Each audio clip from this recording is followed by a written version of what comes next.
जो journal proper लिखा है इन लोगों ने, राइट, यहां पे देखो लिखा है उन्होंने जर्नल प्रॉपर।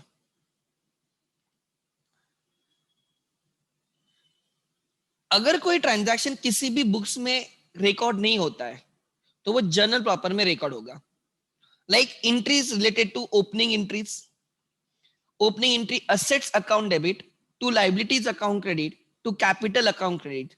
हमने जर्नल में देखा है when there are opening balances of assets and liabilities, हम ईयर की फर्स्ट एंट्री डालते थे individual asset account debit to individual liability account credit to capital account credit. ये जो एंट्री आती है, ओपनिंग एंट्री आती है, वो जर्नल प्रॉपर में होगी। वो किस में होगी? जर्नल प्रॉपर में। There are some adjustment entries.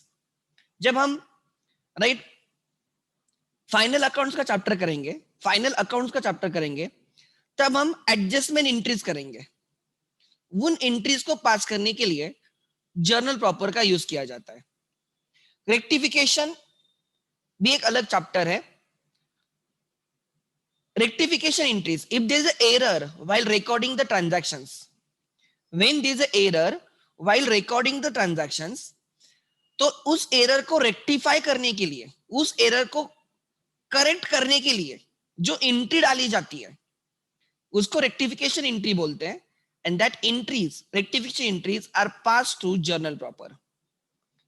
Transfer entries, एक अकाउंट का बैलेंस दूसरे अकाउंट में ट्रांसफर कर रहा, समझ में आ रहा है? कोई भी एक हम एक बैलेंस दूसरे अकाउंट में ट्रांसफर करते हैं फॉर मल्टीपल पर्पजेस। लाइक जब हम फाइनल अकाउंट्स करेंगे, we will transfer income and expenses to profit and loss account. जब हम फाइनल अकाउंट्स करेंगे, in order to find out profit और लॉस, हम सब इनकम्स एंड एक्सपेंसेस को ट्रांसफर करते in the P and L account, profit and loss account. तब ये ट्रांसफर एंट्रीज आएंगी, वो भी जनरल प्रॉपर के थ्रू होती है। Other entries like purchase of asset on credits, sale of assets on credits, withdrawal of goods by proprietor, goods distributed as free sample, goods given as a charity, ठीक है, bad debts written off, bad debts की entry, loss of goods by fire and stolen और damaged in transit, goods distributed as free sample और charity, discount received or allowed on cash transactions, these are recorded in the journal proper। मतलब एक simple words में बोलूं, जिस entry का कोई particular subsidiary books नहीं है उसके लिए जर्नल प्रॉपर ओपन है, ठीक है। Format of journal proper is date, particulars, LF, debit amount, credit amount, same as journal, ठीक है। Then like they have given you illustration 1, pass the opening journal entry for the above. Entry will be cash account debit 8,500, cash at bank account debit 35,000, plant and machinery account debit 1,10,000, stock account debit 37,000, debtors account debit 43,000, to creditors account credit 30,000, and जो difference रहेगा वो रहेगा capital account credit being opening balances bought down. देखो एंट्री क्या लिखी है, cash account debit 8,500, cash at bank account debit 35,000, plant and machinery account debit 1,10,000, stock account debit 37, debtors account debit 43, they have debited all assets. All assets, they have debit balances have been debited. They have credited liability creditors and 1,01,500 missing figure hai, that is a capital. So this is capital. ठीक है, so total assets are 2,30,500, creditors are 32,000. Therefore, capital is difference between assets minus liabilities is capital. ठीक है,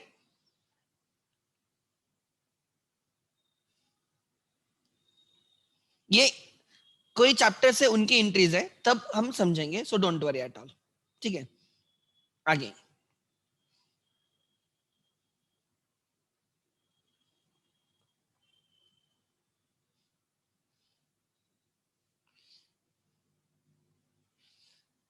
इस example की entries हम करेंगे everyone. चलो everyone, हमें इसके एंट्रीज करना है। पेज नंबर 167 का लिखो, page number 167 everyone.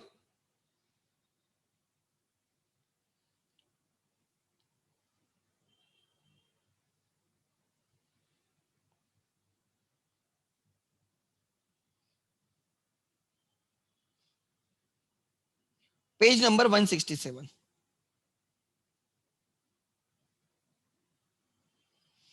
Pass the entries in the journal proper. हमें जर्नल प्रॉपर में एंट्रीज करने को बोला है, तो लिखो in the books of dash dash dash journal proper. लिखो in the books of dash dash dash.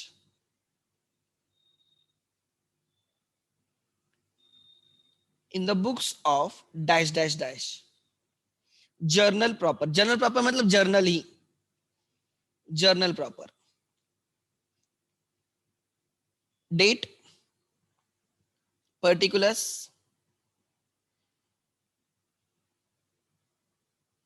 debit LF, debit rupees and credit rupees. Debit rupees and credit rupees. ठीक है, ध्यान देना. Purchase furniture from messrs Patel furniture on credit. Date नहीं है, हम serial number लिखेंगे. Purchase furniture from messrs Patel furniture on credit 74,000. चलो इसकी एंट्री क्या आएगी? राइट, इसकी एंट्री क्या आएगी? एनीवन? इसकी एंट्री क्या आएगी? बोलो. Yes, purchase furniture. Right, purchase furniture from messrs Patel furniture on credit. क्या एंट्री आएगी? बोलो. Furniture account debit to messrs Patel furniture. Perfect. Furniture to Patel. Perfect. Furniture account debit. Asset comes in debit. Asset increases debit. Furniture account debit to right messrs Patel furniture. Messrs Patel furniture हमारा creditor हो गया, उसको credit करो. Patel furniture. Messrs Patel furniture 74,000 74,000 74,000 74,000. Second. Next being, इसमें narration आएगा. Purchase book, sales book, purchase book, sales book में narration नहीं आता, बट जनरल प्रॉपर में नरेशन आएगा. Being furniture purchased on credit. Being furniture purchased on credit. आगे sold machinery for 9,400 to Suraj on credit. हमने machinery Suraj को sale की on credit. बोलो क्या एंट्री आएगी? लिखो, शॉर्ट में लिखो, चैट बॉक्स में शॉर्ट में लिखो. क्या एंट्री आएगी? When you sell machinery to Suraj. Suraj से पैसे लेने, Suraj become debtor, Suraj debit to sales. नहीं, पराग सेल्स नहीं आएगा. You are not sold goods, you are sold machinery, तो एंट्री आएगी टू मशीनरी. एंट्री लिखो Suraj account debit, Suraj account debit to sales. Suraj account debit to sales. Sorry, मैंने भी सेल्स लिखा. To machinery, to machinery. Suraj account debit to machinery account. Amount is 9,400 9,400. आगे being machinery sold, being machinery sold. Third ध्यान देना. ठीक है, क्या लिखा है? Goods of ₹4,000 were withdrawn by proprietor for personal use. Personal use मतलब ड्राइंग्स. पर्सनल यूज मतलब ड्राइंग्स. ड्राइंग्स हमेशा डेबिट होगा. ड्राइंग्स हमेशा डेबिट होगा. Drawings account debit. Drawings is opposite of capital. Capital हमेशा क्रेडिट, ड्राइंग्स हमेशा debit. Drawings account debit to. Goods चले गए, जो हमने गुड्स परचेस किए थे उसमें से हमने लाइक ओनर लेके गया. टू परचेसेस, परचेसेस रिड्यूस हो गए. To purchases. Amount is right 4,000. भले ही इसमें परचेसेस है, बट यहाँ पे परचेस ऑफ गुड्स नहीं हो रहे कि परचेस बुक में रिकॉर्ड करोगे. परचेस ऑफ गुड्स होते तो परचेस बुक में रिकॉर्ड होते क्रेडिट वाले, बट यहाँ पे हम गुड्स डिस्ट्रीब्यूट कर रहे हैं या हम ओनर गुड्स लेके जा रहा है, so this will be record in the journal proper. 4. आगे goods of ₹8,500 were lost by fire.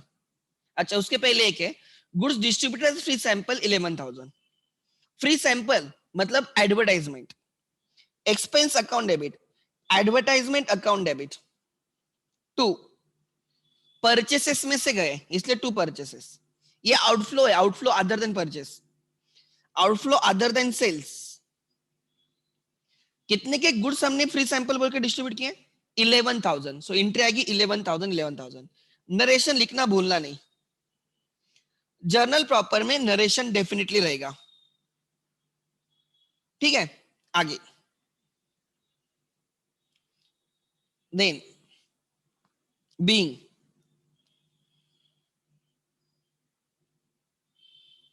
Fifth ध्यान देना, एडवर्टाइजमेंट टू परचेस। उसके बाद goods of rupees 8,500 loss by fire, तो एंट्री आएगी loss by fire account debit, loss by fire account debit, loss by fire account debit to purchases account credit,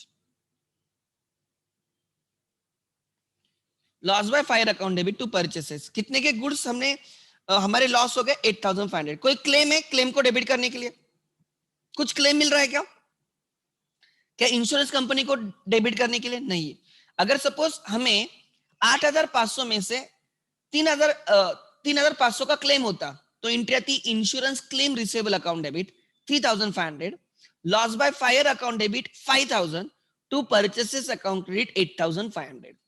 6, I hope आप लोग entries भूले नहीं हो, because वो सबसे बेस्ट चीज है debit and credit.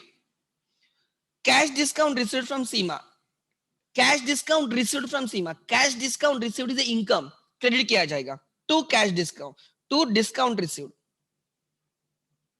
To discount received, discount received is income, income है तो क्रेडिट करो, एंड डेबिट किया जाएगा सीमा को, Seema account debit, Seema account debit to cash discount account credit, Seema account debit to discount received account credit 500 500, received is gain इसलिए credit किया, being right cash discount received, being cash discount received. Then 7, ध्यान देना 7। आगे allowed cash discount to Hemant, so we allowed cash discount, discount allowed is loss, discount allowed is expense, debit होगा, so discount allowed account debit, discount allowed account debit to Hemant,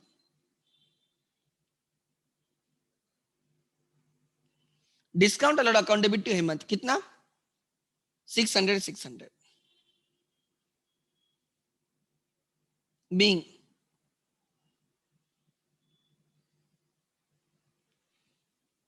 ठीक है, these are the entries। एक entries की revision kind हो गई, ठीक है। आगे नेक्स्ट, किसी का डाउट है इसमें? Anyone has doubt?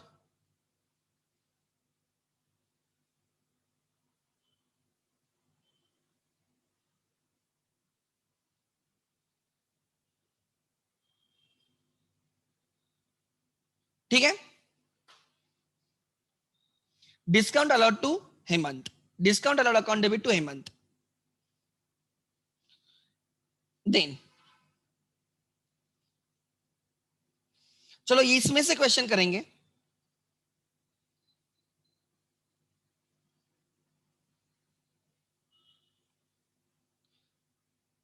हाँ ले लो, क्वेश्चन नंबर 9 देखो, कैलकुलेशन वाला question number 9। Cash purchaser 35,000, credit purchaser 55,000, सो आपके टोटल परचेस कितने हो गए? 35 प्लस 55, 35 प्लस 55 टोटल 80-90,000 के परचेस हो गए, minus returns is equal to net purchase. So returns कितने के हो गए बोलो?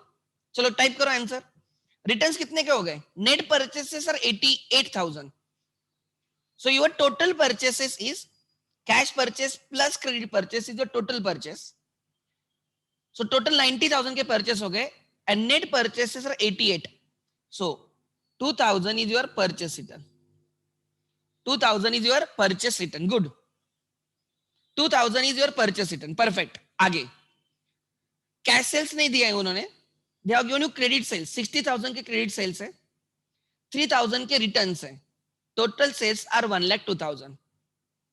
यू कैन टेक कैलकुलेटर, मुझे फर्क नहीं पड़ता. So can I say cash sales is 1,02,000 net sales plus मुझे 3,000 ऐड करना होगा. इक्वेशन है ना, तो मैं इसको इस साइड लेके जाऊंगा, प्लस हो जाएगा. सो ये आ गया 1,05,000 माइनस 60,000. क्रेडिट सेल पॉजिटिव में इक्वेशन की साइड चेंज हो गई तो निगेटिव हो गया. So what is your cash sales? 45,000. Cash sale कितना है? 45,000. कैश सेल है 45,000. ठीक है, आगे नेक्स्ट. गुड. आगे लिखा है cash sales are 90, credit sale is 1 lakh, 1,10,000. Cash sale 90, credit sale is 1,10,000, total sales is 2 lakhs. Total sales is 2 lakhs. उसमें से 16,000 ट्रेड डिस्काउंट है. तो हमने 2 लाख पे सेल किया है, 16,000 ट्रेड डिस्काउंट है, मतलब हम सेल्स अकाउंट में कितना लेंगे? टोटल सेल्स कितने हो गए हमारे? 1,84,000. 1,84,000. आगे cash purchase 70,000, credit purchases are not given, trade discount minus किया 18,000, तो नेट परचेस 1,62,000 के. तो आपको क्या करना होगा? 1,62,000 में 18,000 ऐड करोगे. 18,000 माइनस हुआ तो अब ऐड करो. सो ये आ गया 1,80,000. ये आ गया 1,80,000. उसमें से 70,000 माइनस करो, कैश परचेस माइनस करो, तो this is 1,10,000. Your credit purchases check करने दो क्या लिखा है बच्चों ने. Credit purchases are 1,10,000. चेक करो बराबर का 1,10,000 क्रेडिट परचेसेस होने ही चाहिए. 70 प्लस 1,10,000 1,80,000 आएगा. 1,80,000 से 18 गया, 1,62,000 आएगा. परफेक्ट. देन हमारे पास ओपनिंग कैश बैलेंस पता नहीं, ओपनिंग में कितना क्वेश्चन में नहीं दिया है. We received 60,000, we paid 45,000. 60 received है, 45 पेड है, मतलब हमें मिले कितने नेट? 15,000. एंड हमारे पास टोटल कैश 20,000 है, तो ओपनिंग में कितनी कैश होगी? 8,000. ओपनिंग में हमारे पास 8,000 थे, ओपनिंग में हमारे पास 8,000 थे, फिर हमें टोटल 60,000 मिले, टोटल हमारे पास 68,000 की कैश हो गई. 68,000 की कैश हो गई, उसमें से 45,000 हमने पेड किए, तो इसलिए हमारे पास 23,000 का बैलेंस है. समझा? आगे next. Cash sales are 1,20,000, credit sales are 1,40,000. therefore total sales is 2,60,000. Total sales are 2,60,000. इसमें से डेटर्स कितने होंगे? Cash sales is 1,20,000, credit sales is 1,40,000, total sales are 2,60,000. मुझे चाहिए 6 में से what is the total debtors. Total debtors कितने रहेंगे?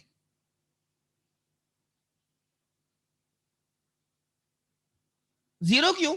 अरे 0 क्यों? जितना क्रेडिट सेल हुआ उतने क्रेडिटर्स रहेंगे ना. जितना क्रेडिट सेल हुआ उतने क्रेडिटर्स रहेंगे ना. 1,40,000. ये माइनस नहीं है, ये माइनस नहीं है, दिस इज नॉट माइनस. उन्होंने पूछा अगर ये है, आपने 1,20,000 के कैश सेल किए, ठीक है, अगर आपने 1,20,000 के कैश सेल किए तो एंट्री आएगी कैश टू सेल्स. अगर आपने 1,40,000 का क्रेडिट सेल किया तो एंट्री आएगी डेटर्स टू सेल. 1,40,000 1,40,000. तो उन्होंने बोला what are the total debtors? 1,40,000 is total debtors. I don't know 0 क्यों लिखा तुम लोगों ने. 0 के पीछे लॉजिक क्या है तुम लोगों का? मानसी, देव, पराग, तुम्हारा 0 के पीछे लॉजिक क्या है? I didn't get you. जितना क्रेडिट सेल होगा उतने के डेटर्स रहेंगे ना. ठीक है, आगे credit purchase are 80, credit purchases are 80,000, sorry, cash purchases are 80, credit purchases are question mark, total purchase are 1,90,000. So what is the total purchase? Cash purchase plus credit purchase is total purchase. तो credit purchase कितने आ गए? 1,10,000. So cash purchase की entry आएगी purchases to cash, cash purchase की entry आएगी purchases to cash and cash book में record होगा. Credit purchase की एंट्री आएगी परचेसेस टू क्रेडिटर्स, क्या एंट्री आएगी? Purchases to creditors, purchase book में रिकॉर्ड होगा, तो आपके टोटल परचेस कितने रहेंगे? टोटल 1,90,000। अब इसमें से क्रेडिटर्स कितने हैं? 1,10,000। ठीक है, आगे opening petty cash balance. Petty cash मतलब कैश ही, it is a type of cash. हमारे पास 250 कैश थी। कितनी कैश थी? 250। Then we received 1750।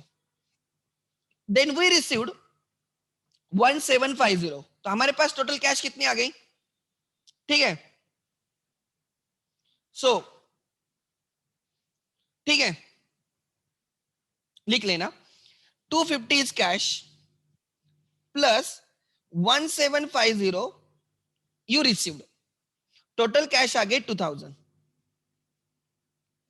Total cash आ गई 2000 बराबर। उसमें से कितने पेड किए पता नहीं है, बट हमारे पास 420 बाकी है। हमारे पास 2000 के कैश थी, उसमें से 420 बाकी है, मतलब हमने पेमेंट किए, एक्सपेंसेस किए 1580। हमने एक्सपेंस किए पेटी एक्सपेंस। पेटी मतलब स्मॉल, पेटी मतलब स्मॉल, पेटी मतलब स्मॉल सन्ड्री। ठीक है, सो 1580 के हमने, नहीं नहीं नहीं नहीं, श्रुतिका ने कुछ तो गलत किया। श्रुतिका ये माइनस है मैडम, हमारे पास 250 पहले थे, हमारे पास 250 थे, हमें 1750 मिले, हमें 2000, हमारे पास 2000 है, उसमें से कितने माइनस हो गए, सो दैट हमारे पास इतने बाकी क्लोजिंग बैलेंस, इसलिए आपको माइनस करना है। 1580 पेमेंट हो गया। कितने का पेमेंट हुआ? 2000 में से, 2000 में से 1580 का पेमेंट हुआ, तो 420 बचेगा। आगे ओपनिंग पेटी कैश 400, हमारे पास 400 रुपए थे, हमें कितने मिले पता नहीं है, बट हमने एक्सपेंस किए 1800 के, एंड वो करने के बाद हमारे पास 250 बाकी है। सो आपको ढूंढना है, सो 250 प्लस 1800 माइनस, इक्वेशन की साइड चेंज करोगे तो ऐड हो गया, तो वो आ गया 2050, 2050 माइनस 400, 1650, 1650। सो 1650 आएगा। हाँ 165, मान सी इट इज 1650, 1650। ठीक है, 1650 आ रहा है, यस। तो हमारे पास पहले 400 रुपए थे, फिर हमें 1650 मिले, हमारे पास टोटल 2025 हो गए, उसमें से हमने 1800 खर्च किए, एक्सपेंस किए, तो हमारे पास 225 बाकी है, सॉरी 250 बाकी है। कुछ गलत है? नहीं नहीं, कुछ तो गलत है। Let me check. मेरे पास 400 रुपए थे, आई रिसीव्ड 1650, तो 2050 हो गए, सॉरी, हाँ वही बोलूं, 2050 मेरे पास हो गए, उसमें से 1800 एक्सपेंस किए, तो बाकी कितने हो गए? 250। हम बैलेंस ढूंढ रहे हैं। ठीक है, आगे ओपनिंग कैश पेटी कैश, हमारे पास कैश कितनी थी पता नहीं, 1800 रिसीव्ड हो गए, 2250 पेड हो गए, और वो पेड होने के बाद हमारे पास 150 बाकी है। हमारे पास 150 है प्लस 2250, इतने हमने खर्च किए, एक्सपेंसेस किए, तो हमारे पास टोटल रहेगा 2400, हमारे पास रहेगा 2400। और हमें इस मंथ में या इस पीरियड में 1800 मिले थे, तो हमारे पास ओपनिंग में 600 रहेगा, हमारे पास ओपनिंग में 600 रहेगा। हमारे पास 600 था, हमें 1800 मिले, टोटल हो गए हमारे पास 2400। कितने हो गए? 2400। उसमें से 2250 पेमेंट हो गए, तो अभी बाकी है 150, अभी बाकी है 150। Next,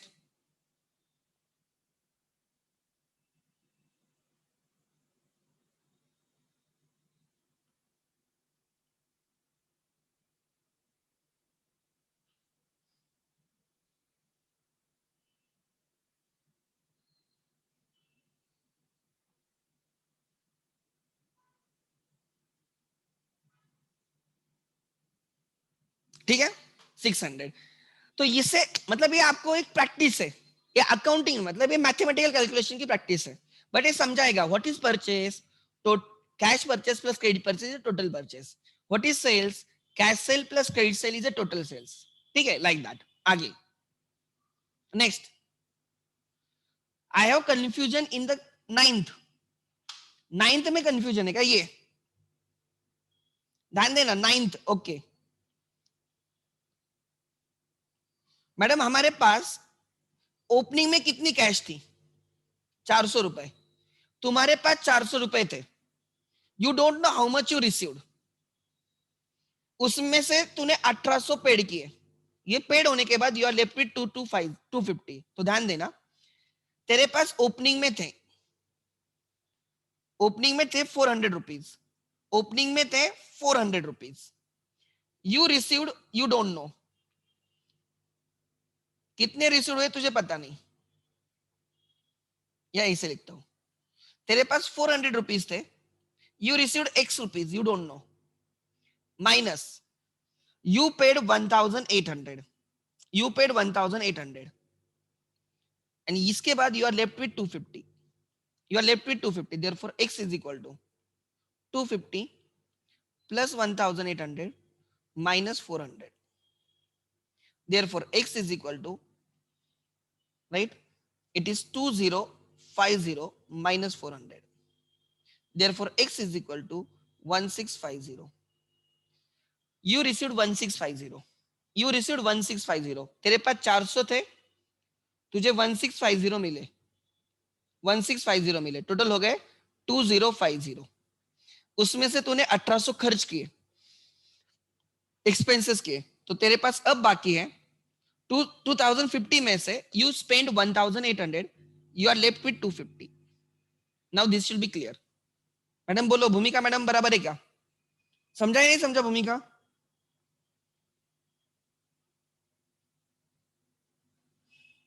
okay good. नेक्स्ट, ठीक है, ध्यान देना।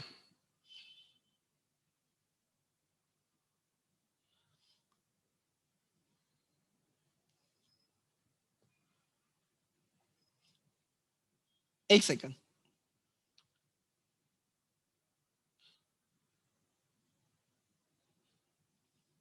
हमने हमने पेज नंबर 16 निकालो टेक्स्ट बुक में।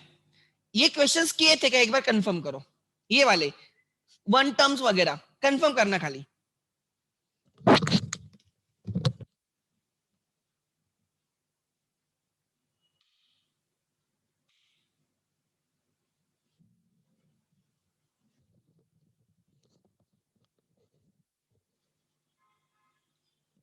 नो चलो, आज हम जो एक्स्ट्रा लेक्चर कर रहे हैं उसमें हम सब एमसीक्यूज करेंगे। तो एमसीक्यूज भी बहुत अच्छे होते हैं, बिकॉज उससे हमारे ना कंसेप्ट क्लियर होते हैं। ध्यान देना एवरीवन, ठीक है।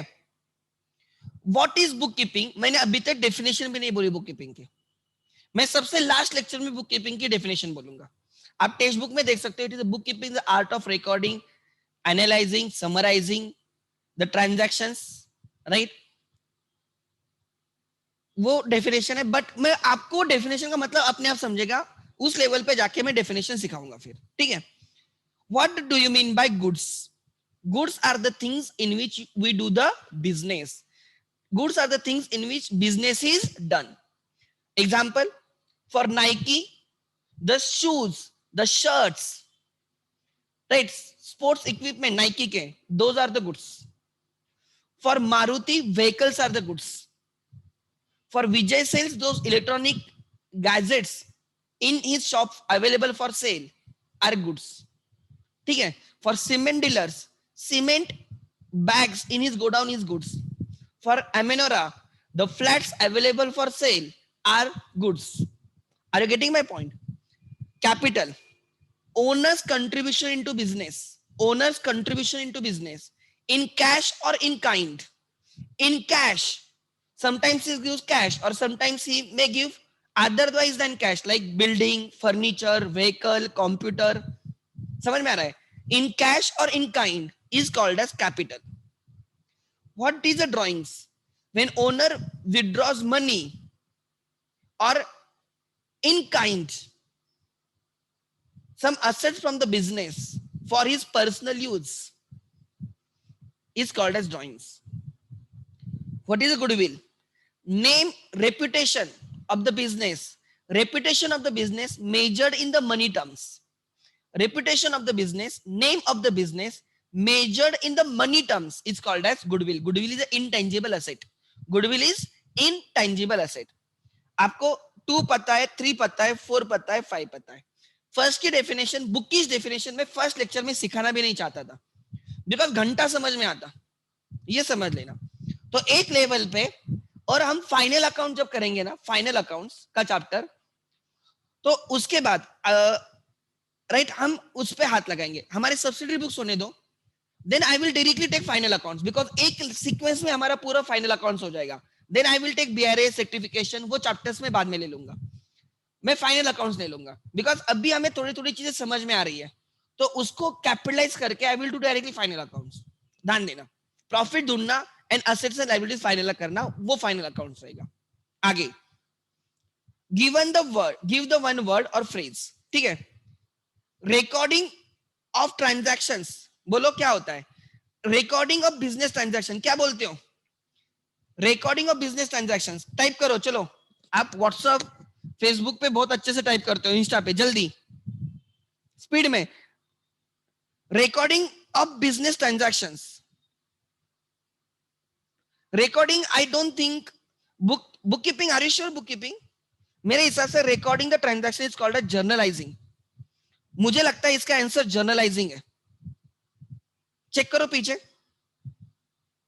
चेक करो पीछे आंसर दिया है, बट अभी हम डिस्कस करें तो पीछे मत देखना, बट मुझे यहां पे कंफ्यूजन है. Recording the transactions is called as journalising.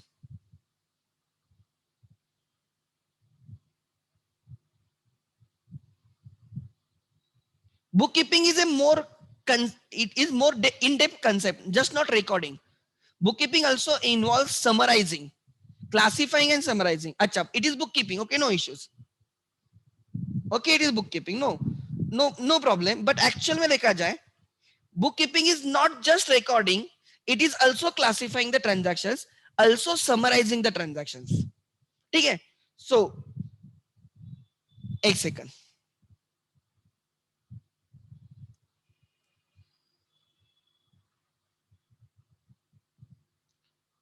अब कभी एक बार डेफिनेशन चेक कर लेना, तो आपको बहुत सारी चीजें अब क्लियर होगी. The art of analyzing, recording of the business transactions, reporting the results through periodic statement वगैरह वगैरह वगैरह बहुत कुछ दिया है. यहाँ पे देखो, bookkeeping is a science and art of correctly recording in the books of transactions all business transactions. Okay, ठीक है, कोई इश्यू नहीं. So recording the books, bookkeeping लिखा है तो कोई प्रॉब्लम नहीं, ठीक है, कोई इश्यू नहीं. बट जनरली जब हम बोलते हैं रिकॉर्डिंग द ट्रांजैक्शंस, हम बोलते हैं जर्नलाइजिंग. ठीक है, कोई प्रॉब्लम नहीं, मैं बोलूंगा नहीं वो गलत भी है, ऐसे कुछ नहीं है. ठीक है, आगे next, amount invested in business by proprietor. बोलो, amount invested by owner is a capital. Perfect, good. A person to whom amount is payable, person to whom amount is payable, उसको क्या बोलोगे? Creditor. He is our creditor, he is our creditor. Good. Exchange between two persons, exchange between two persons, transactions. Actually transaction की definition है, transaction is exchange of goods and services for money or money's worth. Exchange of goods and services for money or money's worth. ठीक है. Excess of expenses over income. Expense are more than income. Expense is more than income, it is loss. कोई भी बोल देगा. 11 आपने 6-7 standard में भी profit loss के कोई क्वेश्चंस किए होंगे. If expenses are more than income, it is loss. अगर उल्टा है, income is more than expense, it is profit. आगे, a person whose assets are sufficient to meet business obligations. You have sufficient asset to meet, to pay your liabilities. He is a solvent. Solvent person. If you are insolvent or bankrupt, you do not have sufficient asset to pay off your liabilities. अगर आपके पास उतने assets नहीं है कि आप पे कर सकते हो लाइबिलिटीज, तो उसको बोला जाता है इंसॉल्वेंट। आगे, art and science of recording the business transaction is book keeping. अभी डेफिनेशन देखी थी book keeping. Then property of any description owned by the proprietor, property of any description owned by the proprietor, assets, property owned is assets, ठीक है। assets which remain in the business only for short time and can be converted into cash very easily. There are two types of assets, current assets and fixed assets. Current assets and fixed asset, अगर आप थोड़ा remember करते हो, current assets are the assets which are for short period of time and which can be easily converted to cash. Like debtors are current asset, cash balance is a current asset, your goods is current asset, stock is current asset, your bank balance is current asset, so it is current assets.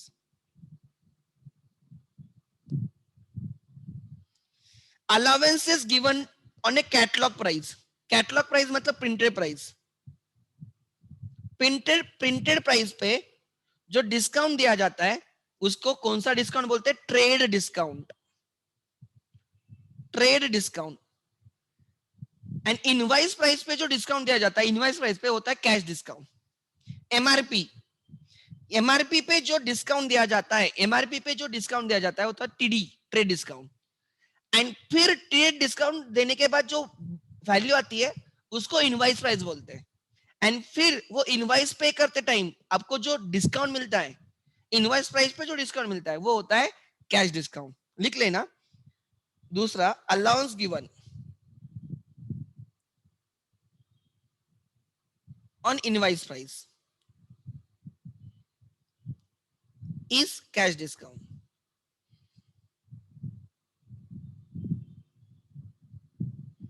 Is cash discount. Allowance given on invoice price is cash discount, ठीक है। Catalogue price, MRP, printed price पे जो discount रहेगा वो trade discount रहेगा। And right, and otherwise अगर आप invoice price पे देते हो कैश डिस्काउंट रहेगा। और कभी कभी ऐसे बोलते हैं discount given on volume of purchases, bulk purchases, वो ट्रेड डिस्काउंट रहेगा। Discount given for the prompt payment, prompt settlement, वो कैश डिस्काउंट रहता है। आगे, the discount which is not record in the books is a trade discount. Discount which is record in the books is a cash discount, ठीक है। आगे,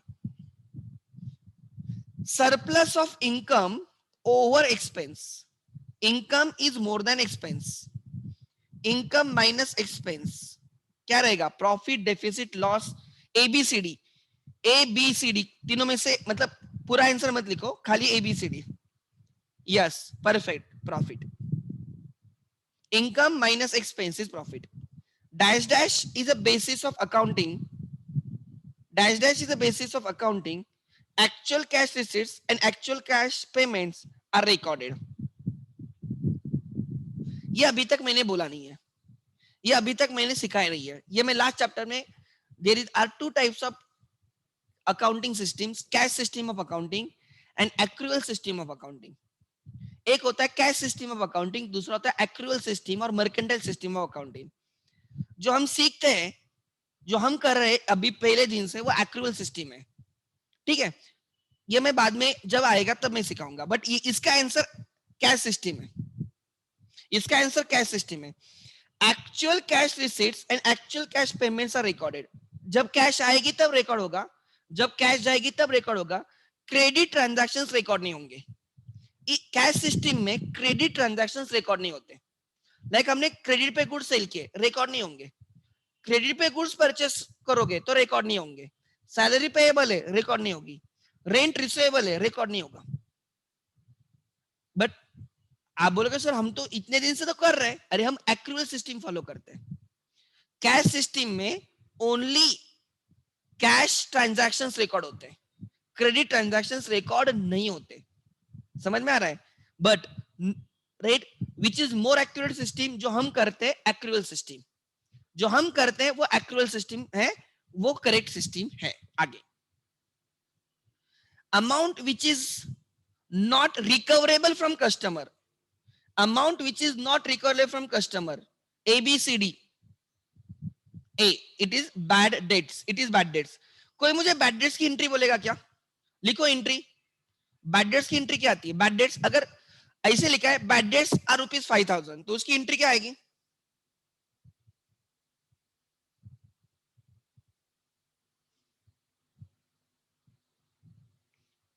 bad debts की entry क्या आएगी? Yes, bad debts account debit to debtors account credit. क्या entry आती है? Bad debts account debit to debtors account credit. Debtors कम होंगे बिकॉज वो पे नहीं करेंगे and debtors will become loss. अगर डेटर्स कैश देते तो कैश टू डेटर, अगर वो कैश नहीं देते तो बैड डेट्स होगा bad debts to debtors. Account must be honestly prepared and they must disclose all material information. Disclose all material information, इसमें छुपा है डिस्क्लोजर कंसेप्ट. ये भी मैं फाइनल अकाउंट के टाइम सिखाऊंगा. डिस्क्लोजर कंसेप्ट, हमें जो जो चीजें डिस्क्लोज करनी है ऑनेस्टली डिस्क्लोज करनी है. सब चीजें फुल्ली डिस्क्लोज करनी है, कुछ छुपाना नहीं, कोई कंसील नहीं करना है किसी से. जब भी हम अकाउंट्स बनाएंगे हम ऑनेस्टली बनाएंगे, कोई फ्रॉड वगैरह नहीं करेंगे. समझ में आ रहा है? So accounts must be prepared honestly and they must disclose all important material. मतलब important material means important. All important information is as per disclosure concept. Disclosure concept बोलती है हर इंपॉर्टेंट चीज आपको ऑनेस्टली डिस्क्लोज करनी है. ठीक है. एक commodity in which trader deals, ABCD. commodity in which trader deals is goods. Dash dash means a reputation of business valued in the money terms. अभी डिस्कशन हुआ था. Dash dash is a reputation of the business valued in money terms. बोलो जल्दी. ABCD. Good, good, Parag, good. Dev, correct. Yes, correct. Yes, Shrutika madam correct. Riya madam बी बोल रही है. Madam reputation की बात हो रही है. Reputation, reputation is goodwill. Reputation of business is goodwill. ठीक है, गुडविल. अच्छा ये वाला, according to dash dash, cash flow statement is prepared and presented for the period for which profit loss account is prepared. AS3, ये आपको पता नहीं होगा. Accounting standard 3, accounting standard 3 which you learn in CA Inter. Accounting standard 3 which you will learn in CA Inter. वहां पे हमें cash flow statement बनाना होता है. कैश फ्लो स्टेटमेंट, कैश कैसे आई, कैश कैसे गई, उसका एक स्टेटमेंट बनाना होता है कंपनीज को. But for your information AS3 deals with right cash flow statement. ठीक है. आगे इंफॉर्मेशन, वो क्या होता है क्या नहीं होता है वो हमारा कोई उससे लेना देना नहीं. आपके 12th में लास्ट चैप्टर में थोड़ा फार कैश फ्लो स्टेटमेंट के बारे में थोड़ा फार डिस्क्रिप्शन है, बट हमें इन डिटेल में cash flow statement preparation directly CA inter में ही है. आगे the immediate recognition of loss. अगर लॉस है तो उसको तुरंत रिकॉर्ड करो. Immediate recognition of the loss is supported bye, ये भी मैं लास्ट चैप्टर में सिखाने वाला हूं, इज कंजर्वेटिज्म. आपको आंसर दे रहा हूं, कंजर्वेटिज्म. AS10 ये जो है ना, AS10 अलग अलग. AS10 is PP, plant property plant and equipment है. Property plant and equipment fix asset का अकाउंटिंग स्टैंडर्ड है. Today we don't call fix asset as fix assets. Today we don't call fix assets as fix asset. हम उनको बोलते हैं PPE. हम उनको क्या बोलते हैं? PPE. मतलब P stands for property, second P stands for plant, E stands for equipment. So अगर आप रिलायंस की बैलेंस शीट देखोगे, आप टाटा की बैलेंस शीट देखोगे, बड़े बड़े कंपनीज की बैलेंस शीट देखोगे, you will never find fixed asset word. You will find the word PPE. Today you don't call fixed asset as fixed asset, you call them as a PPE. उसका accounting standard है AS10. AS6 delete हो चुका है. AS6 delete हो चुका है 3 या 4 साल पहले. AS6 which was related to depreciation, depreciation related वो डिलीट हो चुका है. वो डिलीट हो चुका है, तो आज उसका कोई रिलेवेंस नहीं. AS2 is related to inventory valuation, stock valuation. AS2 is related to inventory valuation. ठीक है, ये सब accounting standards you will learn in the later stages of your career. ध्यान देना. Immediate recognition of the loss is supported by the principle of conservatism. ये जब मैं trading account सिखाऊंगा इन द फाइनल अकाउंट्स, तब मैं कंजर्वेटिज्म कांसेप्ट सिखाऊंगा. Trading account से रिलेट की जाती है वो. तो 8 मेरे इन पे ही पेंडिंग है. आगे brief explanation of the entry is called as. बोलो. हर एंट्री के बाद में ब्रीफ एक्सप्लेनेशन देते हैं, उसको बोलते हैं narration. Narration. An act of exchange of the things or services between the two parties is called as transaction. उसको क्या बोला जाता है? ट्रांजैक्शन. देखो आज हमारे पास 2-3 ही ऐसे क्वेश्चंस है जो हमने किए नहीं है. मे बी अभी तक वो पॉइंट आया नहीं कि जहां पे मैं आपको एक्सप्लेन करूं. अब ध्यान देना, ट्रू और फॉल्स बोलना है. T for true, F for false. ठीक है. Book keeping and accounting are one and the same things. Common sense should say अगर एक ही होता तो अलग अलग नाम क्यों होते? बुक कीपिंग अलग है और अकाउंटिंग अलग है. अब अभी जो सब्सिडरी बुक्स तक बुक कीपिंग है, उसके आगे अकाउंटिंग है. They are not same. False. उसका डिफरेंस भी मैं सिखाऊंगा. बुक कीपिंग की डेफिनेशन में सबसे लास्ट चैप्टर में सिखाता हूं. सबसे लास्ट लेक्चर में बुक कीपिंग एंड अकाउंटिंग का डिफरेंस समझाता हूं, बिकॉज तब मुझे समझने की कोई जरूरत ही नहीं पड़ती. आपको हर चीज अपने आप समझ में आती है. आगे conservatism means follow safe side. True. Be safe. Like example, test cricket देखते हो. टेस्ट क्रिकेट जब एकदम इवनिंग सेशन में, लास्ट सेशन में विकेट गिरती है, तो नाइट वॉचमैन को भेजते हो, मेन प्लेयर को नहीं भेजते. हम कंजर्वेटिज्म है, सेफ खेलते हैं कि नाइट वॉचमैन को भेज देते हैं, इंपॉर्टेंट विकेट ना गिरे इवनिंग में. समझ में आ रहा है? तो वो राइट, उसको बोलते हैं हम कंजर्वेटिव है, हम सेफ खेल रहे हैं. समझ में आ रहा है? तो कंजर्वेटिव कंसेप्ट मतलब लॉस इमीडिएटली रिकॉग्नाइज करो. लॉसेस हो रहे तो अभी तुरंत दिखाओ. सेफ रहो. लॉसेस है ना, बुक करो. लॉसेस पोस्टपोन नहीं करना है, तुरंत दिखाना है. या सेफ खेलना जिसको बोलते हैं, उसको बोलते हैं कंजर्वेटिज्म. आगे the double entry system is based on dual aspect concept. Dual aspect मतलब every transaction has 2 aspect, debit aspect and credit aspect. तो डबल एंट्री में वही तो होता है. True. Bank overdraft is asset of the business. Bank OD, overdraft, हमने ज्यादा पैसे निकाले बैंक से, हमें उनको रिटर्न करने पड़ेंगे. It is a liability. Overdraft is a liability, therefore false. Overdraft is a liability, हमें पे करना है. बैंक से पैसे उठाए, लोन होता है, kind of loan. Solvent person is a person whose assets are more than his liabilities. True or false? Assets are more than liabilities. किसी के assets उसके liability से ज्यादा है, वो solvent होता है. This is true. Because he can pay all his liabilities. उसके पास उतना पैसा है, उतनी properties है, उतने asset है कि उसके liabilities सब पे कर सकता है. तो वो safe है, वो solvent है. आगे cash discount does not appear in the books. True or false? Cash discount books में नहीं आता बोल रहे. मैं इतने दिन से हम क्या टाइम पास कर रहे क्या? ये फॉल्स है. कैश डिस्काउंट आता है, ट्रेड डिस्काउंट नहीं आता. Cash discount appears in books of accounts. आगे a transaction is concern with money और money is worth. Transaction is related to money और money is worth. I do agree. True. ये तो definition है. Dealings between two persons involving exchange of goods and services for money और money is worth. Accounting is a language of business. Yes, accounting आपको business के बारे में बोलता है. कितना प्रॉफिट है, कितना लॉस है, कितने असेट्स है, कितने लायबिलिटीज है, हमें किसको कितना देना है, किससे कितना लेना है, ये सब चीजों के बारे में जो हमें बोलता है वो होता है accounting. Therefore we call accounting as a business of, sorry, language of business. आगे in earlier times of civilisation accounting was done by owners. I don't know, मैं तब नहीं था. मैं नहीं था. आप पीछे देखो क्या है, ट्रू और फॉल्स. मैं नहीं था तब, अर्लियर टाइम ऑफ सिविलाइजेशन. तो आई डोंट नो. बोलो ट्रू है, ट्रू और फॉल्स है. बोलो, पीछे देख के बोलो, मुझे नहीं पता, to be very Frank.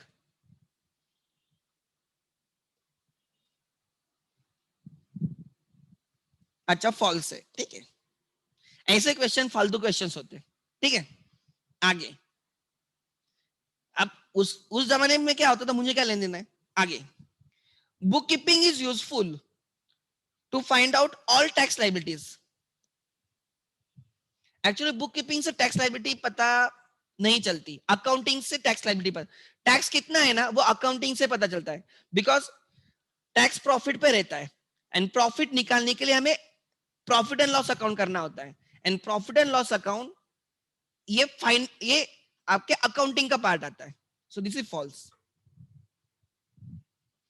Book keeping कहां तक है ध्यान देना।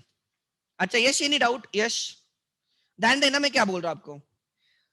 पहले जर्नल होता है, जर्नल या आप उसको सब्सिडरी बुक्स बोलते हो, जर्नल या सब्सिडरी बुक्स दोनों में से कुछ भी बोलो। फिर उसके बाद आता है लेजर, लेजर के बाद आता है ट्रायल बैलेंस, और ट्रायल बैलेंस के बाद आता है फाइनल अकाउंट्स। ये आपकी प्रोसेस है।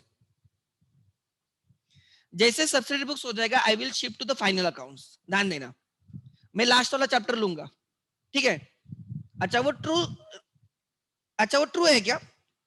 ठीक है, देखो एक्चुअली होता क्या है, दिस पार्ट, ये जो पार्ट है ना,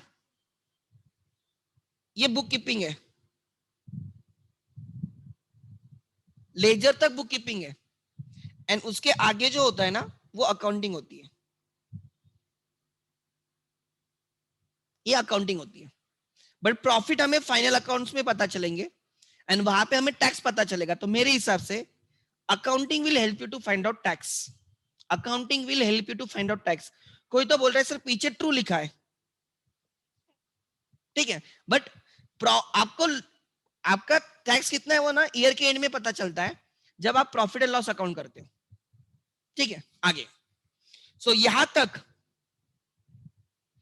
बुक कीपिंग है। हमने ट्रायल बैलेंस भी चैप्टर समझा है, अलग चैप्टर नहीं, बट हमने समझा है ट्रायल बैलेंस क्या होता है, एंड फाइनल अकाउंट्स। हाँ प्रिंटिंग मिस्टेक हो सकती है। आगे,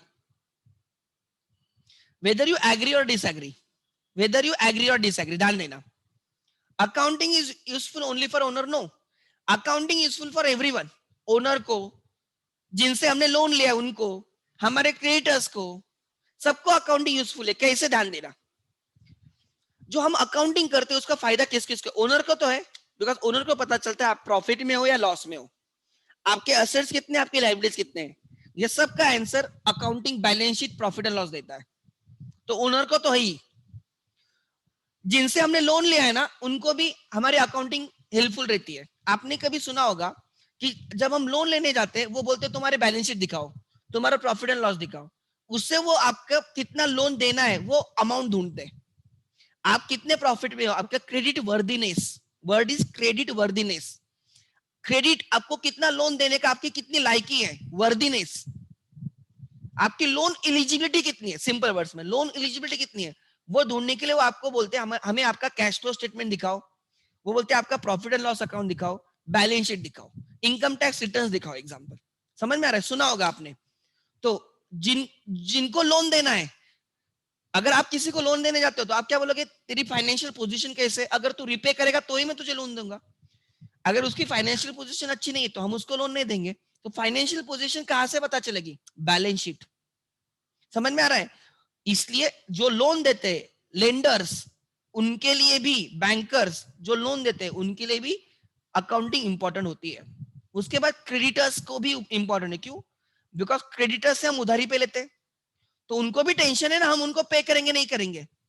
तो अगर हमारी फाइनेंशियल पोजीशन अच्छी नहीं तो हम उनसे उधारी पे लेंगे बट रिटर्न नहीं करेंगे, तो उनको टेंशन है पैसा आएगा नहीं आएगा। इसलिए वो उनके लिए भी हमारी अकाउंटिंग, हम उनको बोल सकते हैं देखो हमारी प्रॉफिट स्ट्रांग है, हमारे कैश फ्लो बहुत स्ट्रांग है, हमारे पास इतने सारे एसेट्स है, आप हमें उधारी पे तो हम आपको चुका देंगे। डेटर्स को भी आपके अकाउंटिंग में इंटरेस्ट होता है। क्यों? बिकॉज डेटर्स हमारे बायर्स है, और उनको क्या चाहिए, गुड्स कंटिन्यूसली चाहिए। Like example this is Bajaj auto limited, Bajaj auto limited, Bajaj auto limited उनके सप्लायर से, कोई मिरर सप्लाई करता है, कोई सीट कवर सप्लाई करता है, कोई इंजन सप्लाई करता है, कोई टायर सप्लाई करता है। हमें इनके नाम भी नहीं पता होते, बट हमें बजाज का नाम पता होता है। बजाज बड़ी कंपनी है।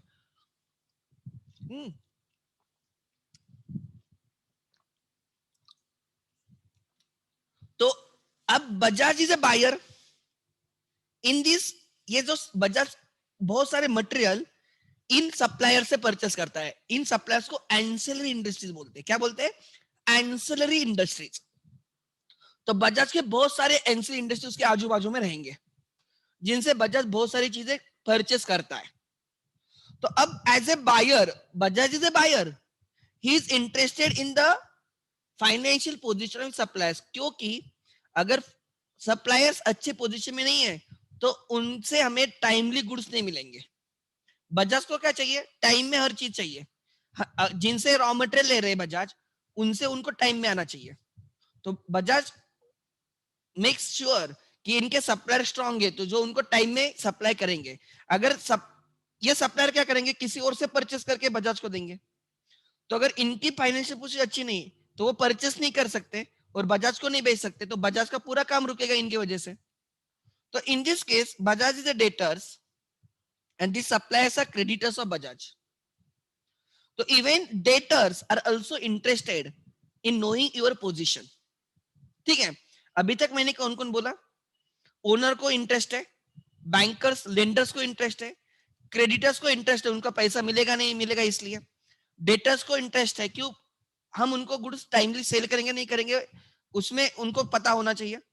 उसके बाद गवर्नमेंट भी आपके बुक्स ऑफ अकाउंट्स में इंटरेस्टेड होती है, बिकॉज आप टैक्सेस टाइमली पे करते हो नहीं करते हो, करेक्ट टैक्सेस पे करते हो नहीं करते हो, इसके लिए भी गवर्नमेंट आपके बुक्स चेक कर सकती है। They are interested in your books. आपके एम्प्लॉयज भी आपके बुक्स में इंटरेस्टेड रहते हैं, क्योंकि एम्प्लॉयज वहां पे एक जॉब करेंगे जहां पे बिजनेस ग्रो होगा। अगर बिजनेस ग्रो होगा तो ही, अगर कंपनी ग्रो होगी तो ही एम्प्लॉयज भी ग्रो होंगे। सो आपके एम्प्लॉयज भी इंटरेस्टेड होते हैं। मैनेजमेंट भी इंटरेस्टेड होती है बुक्स में, because they have to take decision. Management को भी बहुत सारे डिसीजंस लेने होते हैं। लाइक अगर किसी प्रोडक्ट लॉस में चल रहा है तो उसको सेल करें, उसको बंद कर देंगे। कोई प्रोडक्ट अच्छा प्रॉफिट में चल रहा है तो उस पर और फोकस करेंगे। अगर कहाँ पे ज्यादा कॉस्ट इंकर हो रही है तो वहां पे वो कंट्रोल करके उसको कॉस्ट कम कर देंगे। समझ में आ रहा है? तो इन सब चीजों को डिसीजन लेने के लिए मैनेजमेंट को भी बुक्स में इंटरेस्ट होता है। तो there are many people who are interested in your business, जिनको बोला जाता है स्टेक होल्डर्स। उनको बोला जाता है स्टेक होल्डर्स। तो यहां कहां पे रहेगा stakeholders? I can show you stake holders.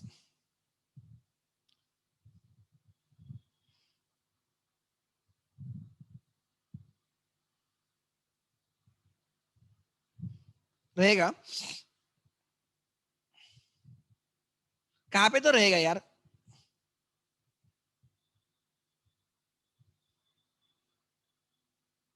इधर लिखा है इंपॉर्टेंस ऑफ बुक कीपिंग और लिखा है टैक्स लाइबिलिटी। ठीक है, तो आप ट्रू लिख देना। ठीक है, आगे यूटिलिटी, ये वाला पॉइंट अभी जो मैं बात कर रहा था, ये यूटिलिटी मींस यूजफुलनेस। इकोनॉमिक्स में भी वर्ड आता है utility, usefulness. Utility of book keeping. Book keeping का फायदा किस किस को है? ओनर्स को, मैनेजमेंट को, इन्वेस्टर्स को।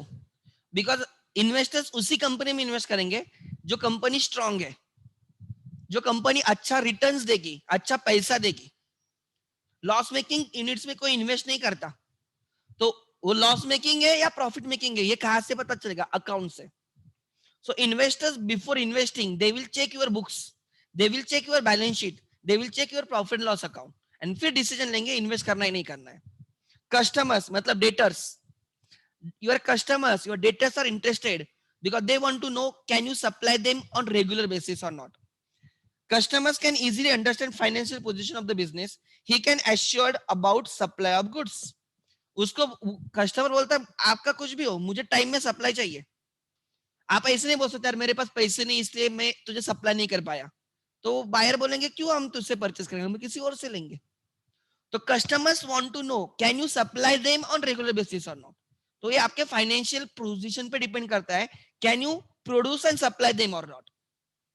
Government to find out taxes, आप टैक्सेस टाइम में पे करते हो नहीं करते हो, करेक्ट टैक्सेस पे करते हो नहीं करते हो। लेंडर्स, आप उनको रिपे कर सकते हो, लोन लेके बैठे हो बट लोन रिपे करोगे नहीं करोगे, तो उनको ये पता होना चाहिए कि आप लोन दोगे, रिपे करोगे नहीं करोगे, इंटरेस्ट पे करोगे नहीं करोगे, इसलिए वो आपके बुक्स में इंटरेस्टेड होते हैं डेवलपमेंट के लिए, right. Business enterprises can achieve business growth with the help of accounting. So these people are interested in your business.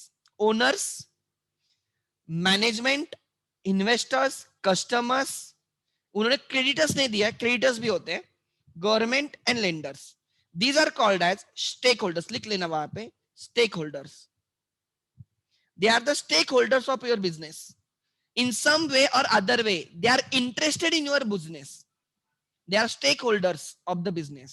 Word लिख लेना वहां पे, पेज नंबर 3 पे, पेज नंबर 3 पे लिख लेना, राइट। स्टेक होल्डर्स, उसका मतलब होता है स्टेक होल्डर्स।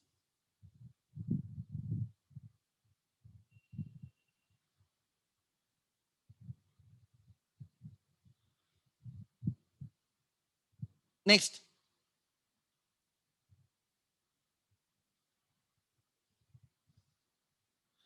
आगे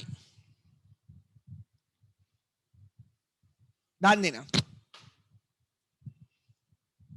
ठीक है। सो देयर आर, खाली ओनर इंटरेस्टेड नहीं होते आपके बिजनेस में, there are many people who are interested in your business. आगे,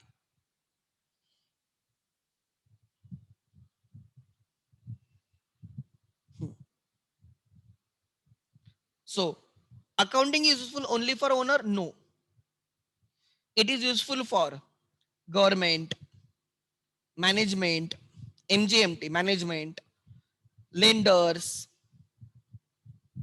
creditors, debtors, एम्प्लॉइज, वो नहीं लिखा उन्होंने एम्प्लॉइज, एम्प्लॉइज को भी यूजफुल होती है, ठीक है, दे एक्सेट्रा। आगे, book keeping is an art and science, I agree, it is true, agree, I agree, yes I agree. Bills payable is asset of business, what you think, बोलो। Bills payable is asset, क्या लिखा है, bills payable is asset of business, no, any payable is liability, false, I disagree, I disagree. Bills payable is liability of business. Again, in bookkeeping accountancy, only non-monetary transactions are recorded. False. I do not agree. Actual में हम कौन से transaction record करते हैं bookkeeping accountancy में, monetary और non monetary, कौन से ट्रांजैक्शन रिकॉर्ड करते हैं, मॉनिटरी और non monetary, monetary, good. So we do not record non monetary transactions, we record monetary transactions, ठीक है। assets which give long term benefit, assets which give long term benefits are fixed assets, agree or disagree, fixed assets आपको long term benefits देते हैं, agree, fixed current assets short term benefits देते हैं, fixed assets और PP, आजकल उनको क्या बोलते हैं, PP, property plant equipment, they give you long term benefits। the last, yes Dev, you can type your question, you can raise your hand, I will unmute you। Last के पास देखो, revenue arising as a result of business transaction is known as, revenue arising out of business transaction is known as sales, I think, check करो, revenue arising, yes, जब हम accounting में जहां जहां पे टोटल लेते हैं, टोटल को कास्टिंग बोलते हैं, टोटल को क्या बोलते हैं अकाउंट्स में, कास्टिंग, एंड पेज नंबर को बोलते हैं फोलियो, अकाउंट्स में टोटल को बोलते हैं कास्टिंग एंड पेज नंबर को बोलते हैं फोलियो, ठीक है। आगे, so revenue arising as a result of business transaction is known as sales. Confirm करो उन्होंने क्या लिखा है, पीछे चेक करो प्लीज, इनकम लिखा है या सेल्स लिखा है, इनकम, बोला ना मैंने, इनकम लिखा है या सेल्स लिखा है, मैंने बोला आप लोगों को, income. Revenue arising from business transactions is income, rent received is income, dividend received is income, interest received is income, sale of goods is a income, sale of scrap is a income. समझ में आ रहा है? Commission received example, excess of gross profit over operating expense. ये मैं final account का question है, ये मैं बाद में लूंगा. फाइनल अकाउंट्स का क्वेश्चन है. An expenditure which is basically revenue in the nature, but benefit of which is not existed. ये फाइनल अकाउंट का क्वेश्चन है. Prepaid expense, deferred revenue expenditure जैसे कंसेप्ट है वो.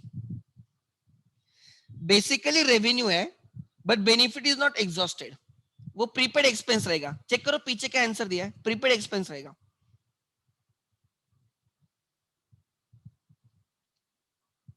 इसका देखो थर्ड का क्या है रे पीछे, डेफर्ड रेवेन्यू लिखा है या प्रीपेड लिखा है? प्रीपेड होना चाहिए मेरे हिसाब से. डेफर्ड रेवेन्यू लिखा है ना, ठीक है. ये बात, ये actual deferred revenue concept is no longer applicable. Deferred revenue expenditure ये मैं जब 11-12 में था तभी बंद हुई थी, बट महाराष्ट्र बोर्ड को अभी भी नहीं समझ में आ रहा है. ये बाद में फाइनल अकाउंट्स में सिखाऊंगा what do you mean bye deferred revenue expenditure. Example मैं बोलता हूं, ध्यान देना. आप एक एडवर्टाइज कर रहे हो, हेवी एडवर्टाइजमेंट है, बहुत हेवी एडवर्टाइजमेंट है, हेवी एडवर्टाइजमेंट है, बहुत हेवी कॉस्ट है. तो बट ये एडवर्टाइजमेंट का फायदा क्या होगा, आपको इस ईयर में भी बेनिफिट मिलेगा, इस ईयर में भी बेनिफिट मिलेगा, आपको ऐसे सालों साल बेनिफिट मिलेगा. खर्चा एक ही बार कर रहे हो, खर्चा एक ही बार कर रहे हो. आप पूरे आईपीएल एडवर्टाइज कर रहे हो, पूरे IPL season 2 month continuous advertise, खर्चा कितना होगा सोचो. बट उसका बेनिफिट आपको 1 साल 2 साल 3 साल लॉन्ग टर्म बेनिफिट मिलेगा. ये आप आईपीएल के स्पॉन्सर हो तो आपका नाम हर जगह पे होगा, बट बहुत हेवी कॉस्ट रहेगी ऑलमोस्ट, राइट. उसकी स्पॉन्सरशिप की कॉस्ट ही कितनी रहेगी, इन सम 100 crores. तो उतनी हेवी कॉस्ट करोगे बट उसका फायदा आपको बहुत लॉन्ग टर्म होगा. तो ऐसे एक्सपेंडिचर को डेफर्ड रेवेन्यू एक्सपेंडिचर बोलते हैं. Advertisement is a normal expenditure, revenue expenditure है, बट उसका बेनिफिट आपको डेफर होगा over a period of time. Defer मतलब पोस्टपोन होगा, उसका बेनिफिट आपको इस साल में क्या पोस्टपोन आगे आगे आगे मिलता रहेगा. ऐसे एक्सपेंडिचर्स को डेफर्ड रेवेन्यू एक्सपेंडिचर बोलते हैं. ठीक है. Then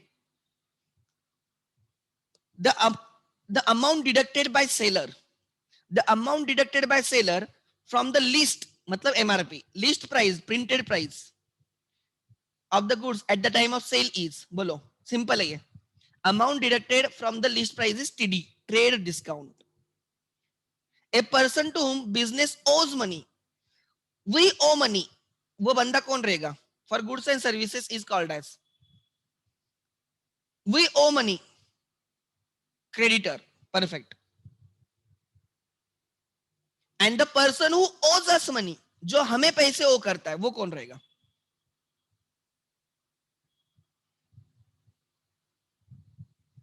Debtor. To whom owe money? Creditor. The person who owes us money, debtor. ठीक है, आगे. सो 5:10 हुए, 5:05 हुए. अच्छा ठीक है, ठीक है. ऐसे हम आफ्टरनून में लेक्चर्स लेते रहेंगे. मैं थोड़ा और कंसेप्चुअली चीजें सिखाते जाऊंगा. ये सब एमसीक्यूज हम करेंगे, राइट. और इससे क्या होगा कि हमें एटलीस्ट 1 घंटा भी एक्स्ट्रा मिलेगा 3 दिन, right. It will put us in good position. ठीक है. कल आफ्टरनून में भी लेक्चर रहेगा, कल आफ्टरनून में लेक्चर रहेगा, but that lecture will be related to economics. ठीक है. Thank you. Yes, I will upload all the lectures. मैं सब लेक्चर्स आप आज रात को अपलोड कर दूंगा, मॉर्निंग तक आपको सब मिल जाएंगे. Thank you.